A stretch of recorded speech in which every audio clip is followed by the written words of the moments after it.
YSRCP party ఓడిపోవడం ప్రధాన కారణం ఏంటంటారు? ప్రధాన అప్పుడు ఆ కారణం రోజు ఉన్నటువంటి మీ పార్టీలో ఎమ్మెల్యేలు, మంత్రులు బూతులు తిట్టడం వల్ల అంటారా? అలా ఏం కాదు. దేనివల్ల? దేనికి ప్రధానమైన కారణం? అబద్ధం 151 సీట్లు వచ్చేటువంటి వైసీపీ పార్టీకి ఎందుకు 11 పడిపోయింది?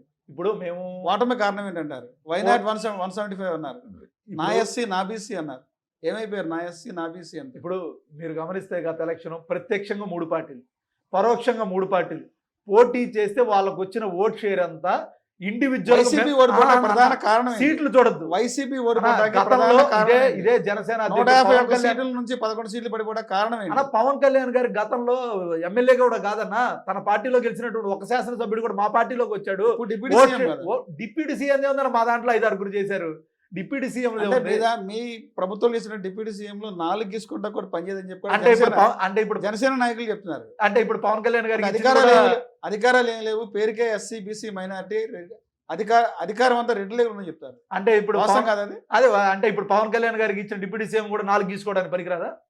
వాళ్ళు చెప్పిన మాటలేగా. అంటే ఇప్పుడు పవన్ కళ్యాణ్ గారికి ఇచ్చిన డిప్యూటీ సీఎం ముమ్మాటికి 4 గీసుకోవడానికి పనికి వస్తుంది అంటారు, అంతే కదా? అంటే గతంలో మీ హయాంలో జరిగిన పరిస్థితి. ఇప్పుడు పవన్ కళ్యాణ్ గారి శాఖ ఫంక్షన్లు కూడా ఆయన దగ్గర ఉన్నాయి, ఇంకో శాఖ అప్పగిచ్చారా? అంటే ఒక ఫంక్షన్ కూడా నువ్వు ఇవ్వలేని పరిస్థితిలో ఉంటే శాఖలతో నీకు పట్టున్నట్ట. ఆయన చెప్పేది ఏంటంటే, నేను ఒక సెలబ్రిటీ కదా, జనాల్లోకి వెళ్తే ప్రజల్లోకి వెళ్తే తొక్కిసినట్టు వస్తుంది, ఇబ్బంది పడతారని చెప్పి నేను బయటికి రావడం చెప్తాను. అబ్బో గత ఆయన పోటీ చేసినప్పుడు విజయవాడలో చూసాం, ఎంత సెలబ్రిటీను. రమ్మనండి, ఇదే వరద బాధ్యతలు కాదు, రేపు ఇంకో కార్యక్రమం ఏదో జరిగింది కదా, మా నాయకుడు వస్తాడు, ఆయన రమ్మనండి. ఏంటి సెలబ్రిటీ? నిన్న ఏదో లోకం మాధవి గారు జనసేన ఎమ్మెల్యే గారు చెప్తున్నారు, ఏదో మేము రేపు పార్టీ ఆవిర్భావ దినోత్సవం పెడతాం, 10 లక్షల మంది జనసేన సైనికులు వస్తున్నారు.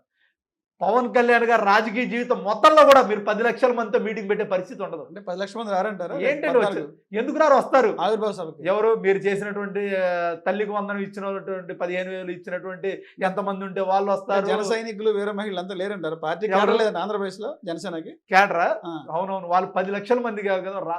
పవన్ కళ్యాణ్ గారు రాజకీయ జీవితం మొత్తంలో కూడా 10 లక్షల మందితో బహిరంగ సభ పెట్టలేదు, రాసి పెట్టుకోండి. అంటే మెంబర్షిప్ దాదాపు 1 కోటి 2 కోట్ల దాకా చేశారు. ఎవరండి? జనసేన పార్టీ.